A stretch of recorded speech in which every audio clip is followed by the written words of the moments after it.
गुरु जी संगत जी सभी को जय गुरु जी। शुक्राना गुरु जी महाराज का अनंतम अनंतम शुक्राना। ओम नमः शिवाय। शिव जी सदा सहाय। ओम नमः शिवाय। गुरु जी सदा सहाय। जय गुरु जी। संगत जी पहले तो चैनल को सब्सक्राइब कर लो, क्योंकि ये नया चैनल है SAB सब 13 गुरु जी, और पुराने वाले चैनल 13 गुरु जी चैनल है। उस पर मैं अब एक ही वीडियो डालूंगी। 2 वीडियो जो आने वाली हैं वो इसी चैनल पे आएंगी, क्योंकि ये नया चैनल है, इसका ग्रो करना बहुत ज़रूरी है।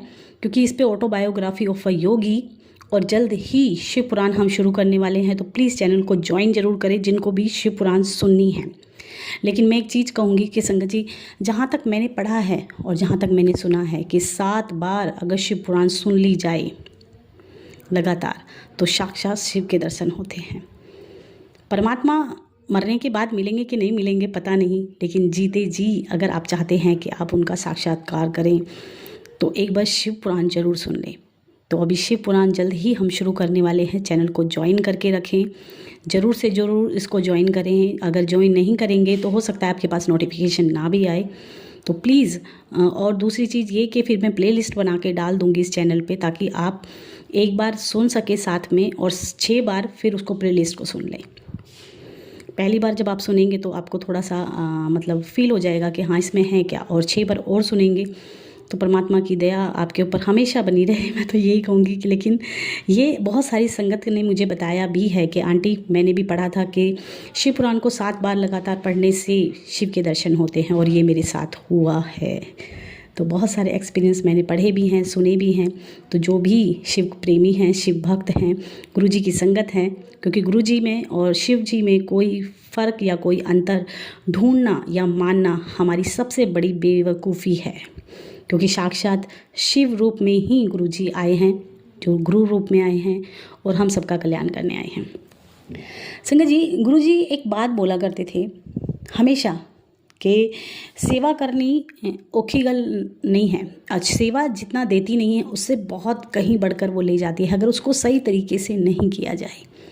हम सब सेवा ढूंढते हैं, हम सब सेवा करने के इच्छुक रहते हैं, हमेशा ये सोचते हैं कि हम सेवा करें, अपने गुरु की कृपा पाएं। क्योंकि सेवा एक ऐसी सीढ़ी होती है जिस पर चढ़कर हम गुरु जी से कनेक्ट हो पाते हैं या अपने गुरु को खुश कर पाते हैं। और कहते हैं ना, जब एक एक सीढ़ी हम चढ़ते हैं और ऊंचाई पर पहुंचते हैं, या तो चोटी पे पहुंच जाते हैं अगर हम सही तरीके से करते हैं, और अगर चोटी पे से ऊंचाई से गिरते हैं तो बड़ी तकलीफ़ होती है।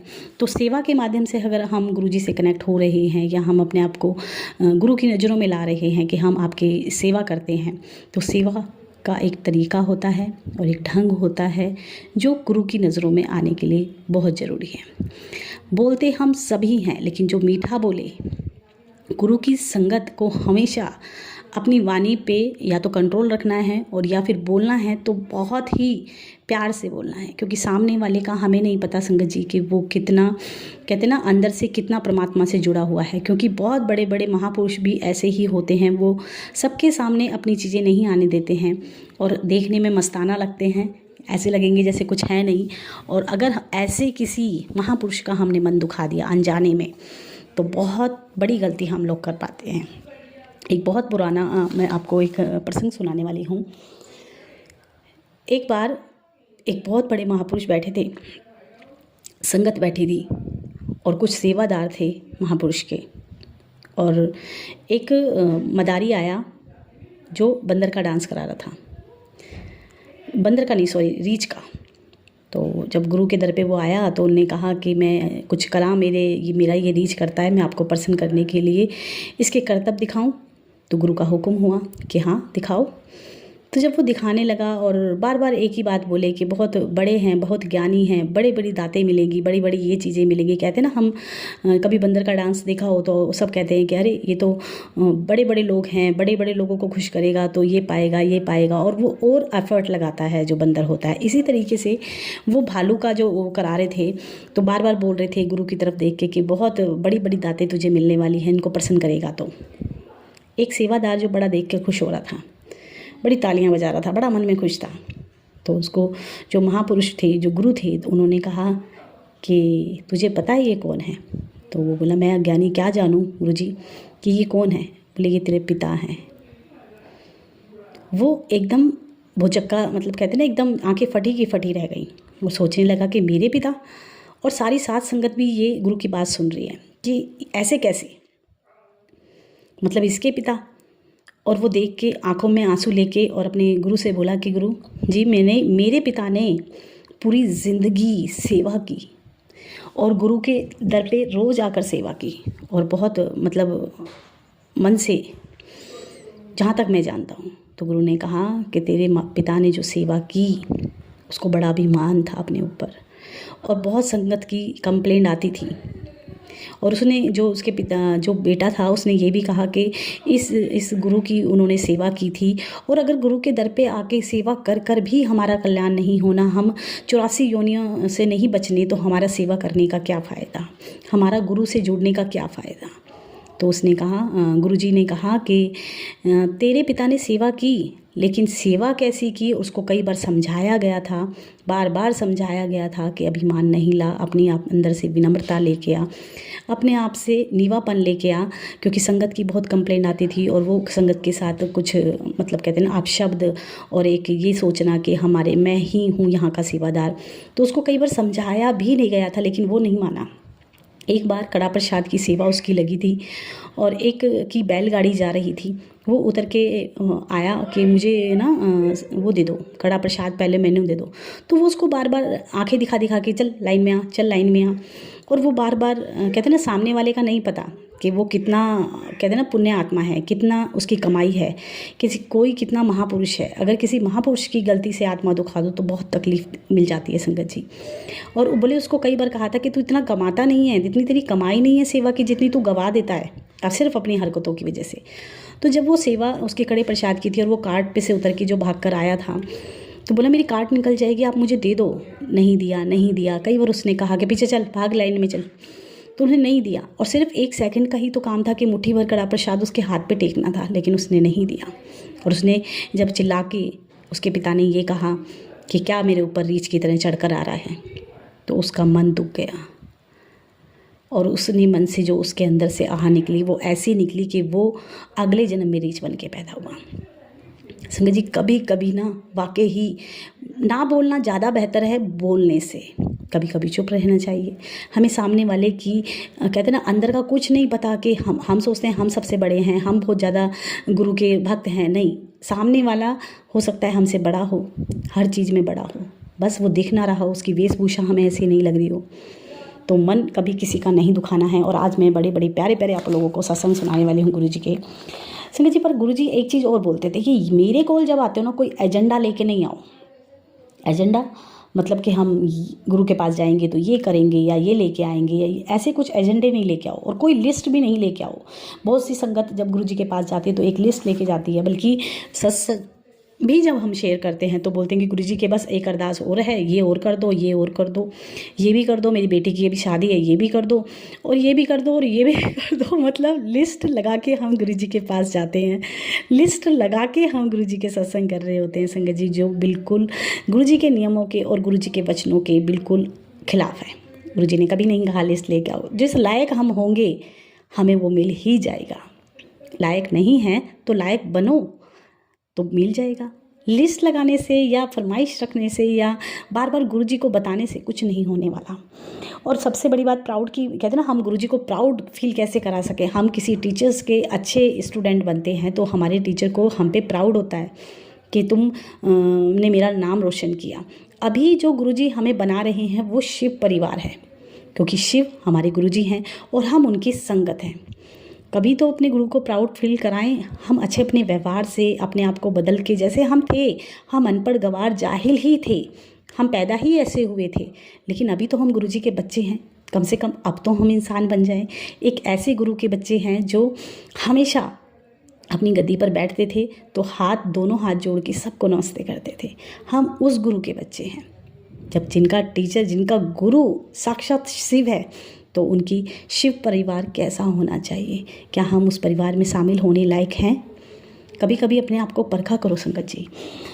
तो एक आंटी थी जो मतलब गुरुजी के पास जाती थी और गुरुजी उनको हमेशा बोलते थे कि संगत लेके आ, मैंने तेरा कल्याण करना है। मतलब जब हम संगत को लेके जाते हैं, हम किसी को गुरुजी के पास लेके जाते हैं, तो हम उस संगत पे एहसान नहीं कर रहे होते हैं, हम अपना ही कल्याण गुरुजी से करा रहे होते हैं। क्योंकि गुरुजी हमेशा कहते थे कि जो मेरे पास संगत लेके आता है, पहले मैं उस संगत से भी पहले मैं उसको ब्लेस करता हूँ जो संगत को लेकर आता है। लेके आने वाले का कल्याण पहले होता है और जो आता है उसका बाद में होता है।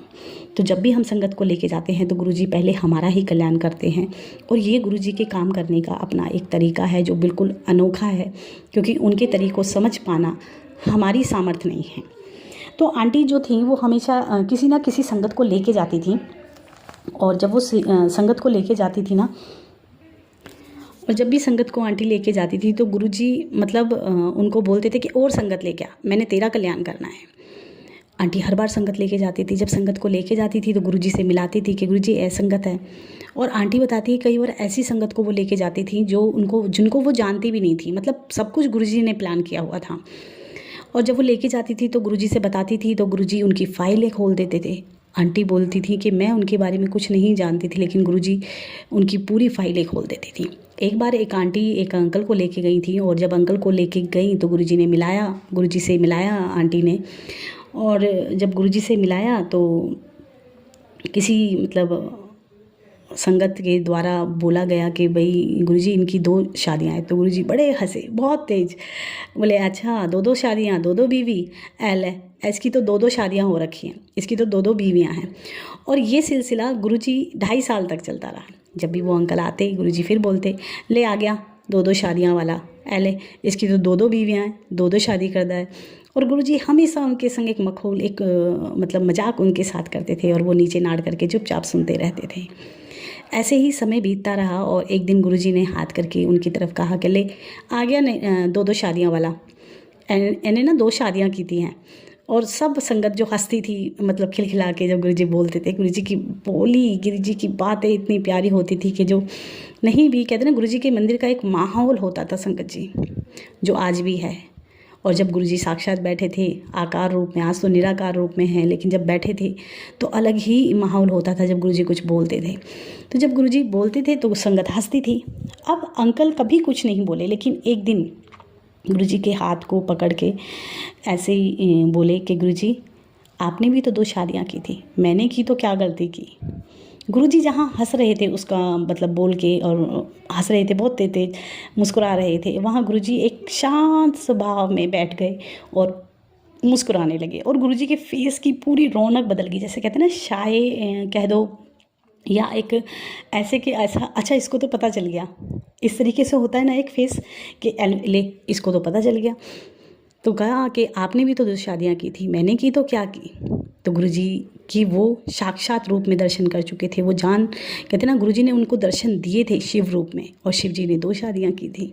तो गुरुजी ने बड़े प्यार से कहा कि मांग की मंगता है। तो अंकल ने गुरुजी का हाथ बड़े उसे उम्मीद से पकड़ा और कहा कि गुरुजी मैनू मोक्ष दे दो। गुरुजी बोले जा देता।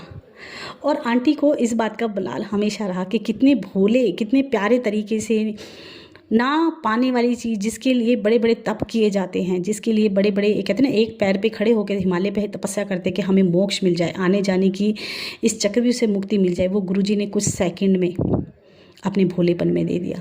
तो वो भोले भंडारी हैं संगत जी, वो कब किस बात पे आपकी सहज, कहते हैं ना सहज और सरल बन के हमेशा रहो।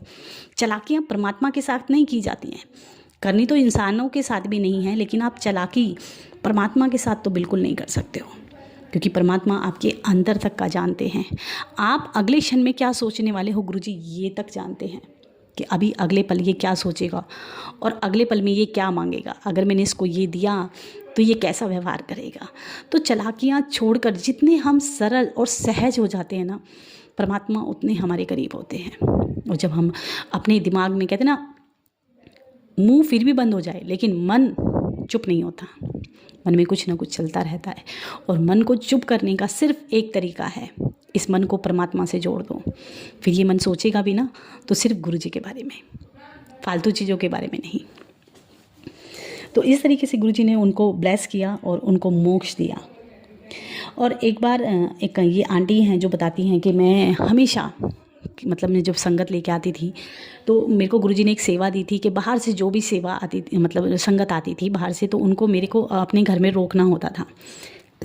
एक बार एक अंकल जो पंजाब से आए और वो आंटी के यहाँ पे रुके और गुरुजी से मैं बता रही थी, उन अंकल से मैं बात कर रही थी ऐसे ही कुछ उनसे भी बात नहीं कर रही थी, किसी और संगत से बात कर रही थी कि ये बड़ी प्यारी संगत है, ये गुरुजी की बहुत पुरानी संगत है, ये नई संगत है, ऐसे करके वो बातें कर रही थी गुरुजी के सामने, वो सॉरी अपने ड्राइंग रूम में बैठ के।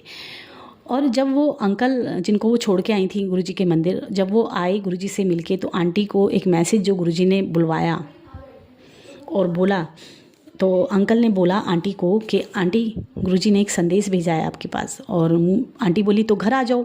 बोले नहीं, मैं घर नहीं आ सकता, गुरुजी ने बोला दिल्ली की धरती पे पैर नहीं रखना है, सीधा यहाँ से जा अपने गांव अपने पिंड, और मैं नहीं आ सकता हूँ क्योंकि गुरुजी का हुक्म है। लेकिन जो संदेश गुरुजी ने दिया है ना, वो ये दिया है कि आप नई संगत पुरानी संगत कोई नहीं होती है, मेरी सारी संगत मेरे लिए बहुत प्यारी है और मेरी संगत मुझसे हज़ारों सालों से जुड़ी हुई है। मेरी संगत मुझसे कुछ घंटों या इस जन्म की नहीं जुड़ी हुई है, जो मैंने संगत ढूंढी है या जो संगत मेरी है वो मुझसे हजारों सालों तक जुड़ी हुई है और मैं उनका कल्याण करने के लिए ही धरती पे आया हूँ। तो मेरी नई संगत, पुरानी संगत, प्यारी संगत, करीबी संगत, ये सब कहने की कोई ज़रूरत नहीं है। तो आंटी को बड़ा गिल्ट फील हुआ कि शायद मैं बहुत गलत हूँ। और हम जब भी ये बातें करते हैं ना संगत जी, हम दूसरों को बोलते हैं, बहुत बोलते हैं, मैंने कई बार देखा है, मुझे भी कई कॉल आती है, आंटी आप गुरुजी की बड़ी प्यारी संगत। नहीं हूँ संगत जी, आप भी उतना ही महत्व रखते हो गुरुजी की, इतनी ही इंपॉर्टेंस रखते हो जितना कि मैं। हो सकता है कि आप मुझसे भी ऊँचे हो, मैं तो सिर्फ बोलती हूँ, क्या पता, वो तो गुरुजी डिसाइड करेंगे ना, हम लोग नहीं डिसाइड करेंगे। अपने अंदर एक हीन भावना कभी मत लेके आओ कि हम 1 साल से जुड़े हैं, हम 2 साल से जुड़े हैं। क्या पता आपकी जर्नी कितनी हजारों जन्मों की। और गुरुजी ने खुद अपने शब्दों में कहा है कि मेरी हर संगत मुझसे हजारों सालों से जुड़ी हुई है, कोई नई पुरानी और कोई प्यारी और कोई बेकार संगत नहीं है। संगत मतलब संगत, गुरुजी का शिव परिवार। गुरुजी ने कहा कि मैं अपना शिव परिवार बना रहा हूँ। शिव परिवार वही बना सकते हैं जो शिव हो। शिव ने खुद अपना परिवार बनाया है और वो परिवार हम हैं जो उनकी संगत हैं। हमारी ड्यूटी बनती है संगत जी, कहते ना, हम अपने माँ बापों का भी मान सम्मान रखने के लिए ना कोई गलत काम नहीं करते हैं ये सोच के कि हमारे माँ बाप का ना सम्मान कम होगा। लेकिन जब हम संगत बन जाते हैं, एक हमारे ऊपर एक लेबल लग जाता है, अच्छा आप इन गुरुजी को मानते हो, अरे वाह आपका व्यवहार बहुत अच्छा है, आप बहुत अच्छे से, क्योंकि गुरुजी की संगत बहुत प्यारी होती है, सुनते हैं ना हम। तो एक के इंसान के एक संगत के गलत व्यवहार से भी बदनामी होती है और एक के अच्छे बनने से भी गुरु संगत का मान सम्मान बढ़ता है। और वो संगत हमारा मान सम्मान नहीं है, वो हमारे गुरुजी का है कि हमारे गुरुजी को हम कैसे प्राउड फील करा सकते हैं। ऐसे ही तो करा सकते हैं, उनको खुश करने के अब हम ढूंढते हैं ना तरीके कि गुरुजी हम क्या करें।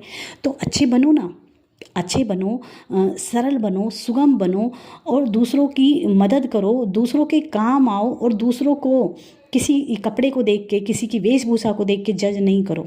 सिर्फ और सिर्फ ये सोचो कि वो भी परमात्मा की बनाई हुई चीज़ है, उसे भी परमात्मा ने बनाया, हो सकता है वो आपसे कहीं ऊँचा हो। तो गुरुजी को हम ऐसे प्राउड फील करा सकते हैं।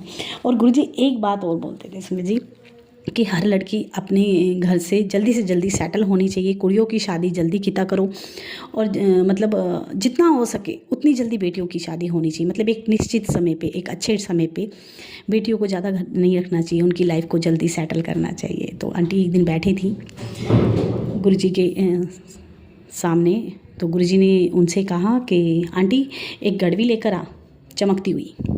तो आंटी को समझ नहीं आया तो गुरुजी ने इशारा किया एक आंटी को कि एनु बता।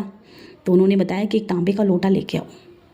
गुरुजी ने कहा है चमकती हो, चमकता हुआ यानी बहुत सुंदर सा जिसमें शाइन हो। तो आंटी लेके आई और गुरुजी ने उसको ब्लेस किया और ब्लेस करने के बाद कहा ले एनु अपनी कुड़ी के पास भेज दे। अब गुरुजी की तरफ आंटी देखने लगी कि मैं कैसे भेजूँ, मेरी बेटी तो बेंगलोर में है। और जब मन में आंटी ने ये सोचा कि मैं कैसे भेजूँ, तो गुरुजी ने इशारा किया एनु दे दे, ये जाएगा कल, ये लेके जाएगा, ये देगा तेरी बेटी को। और गुरुजी ने वहीं कुछ सेकंडों में व्यवस्था भी करा दी कि वो लोटा वो अंकल लेके जाएंगे। और गुरुजी ने जो कहा वो ये कहा कि लोटे को जिसके लिए ब्लेस किया है वो खुद मांजेगा नींबू से उसको साफ़ करे नींबू के पानी से और खुद भर के रखे, खुद आधा पिए और आधे से स्नान करे। और उसको साफ़ करना मतलब ज़रूरी इसलिए भी है क्योंकि जब हम उसको साफ़ करते हैं तो हम अपनी नेगेटिविटी, हम अपने कर्मों को साफ़ कर रहे होते हैं, हमारी बीमारियों को साफ़ कर रहे होते हैं। तो लोटा भी वही साफ़ करे जिसके लिए वो ब्लेस है, क्योंकि वो उसके कर्म काटने के लिए गुरुजी ने ब्लेस किया है। तो बहुत सारी संगत लोटे को लेके बहुत कुछ पूछती है, लेकिन ये ज़रूरी है कि जिसके लिए लोटा ब्लेस है वो खुद उसकी सफाई करे, खुद भर के रखे गुरुजी के आगे, मंत्र जाप करे, हाथ जोड़े और कहे कि गुरुजी से, गुरुजी आपने ये लोटा हमारे लिए ब्लेस करा है मेरी बीमारियों को। क्योंकि बहुत सारी संगत के मैं सत्संग सुनती हूँ कि आंटी हमारे लोटे के अंदर कालापन आ गया है, ये आ गया। आप उसको नींबू से साफ़ करो ना। साफ़ करना इसलिए ज़रूरी है क्योंकि अगर साफ़ नहीं करोगे तो आपकी जो अंदर की बीमारियां हैं, नेगेटिविटी है या जो भी चीज़ें हैं वो साफ़ नहीं होंगी। वो लोटे को आप मांज रहे हो, आप लोटे को साफ़ कर रहे हो तो आप अंदर से हील हो रहे हो, क्योंकि वो सफाई उस पर लगा के, मतलब ये नहीं है कि उसको काला बना के आप उसको यूज़ करते रहें। उसकी सफाई ज़रूरी है और वो आप खुद ही करेंगे, किसी और से नहीं करवाएंगे। आज के लिए इतना ही संगत जी। हो सकता है कि किसी को लोटे के बारे में और भी कुछ पूछना हो तो मैं कोशिश करूँगी नेक्स्ट जो अगला सत्संग में डालूँगी उसमें मैं आपके साथ वो सब शेयर कर सकूँ।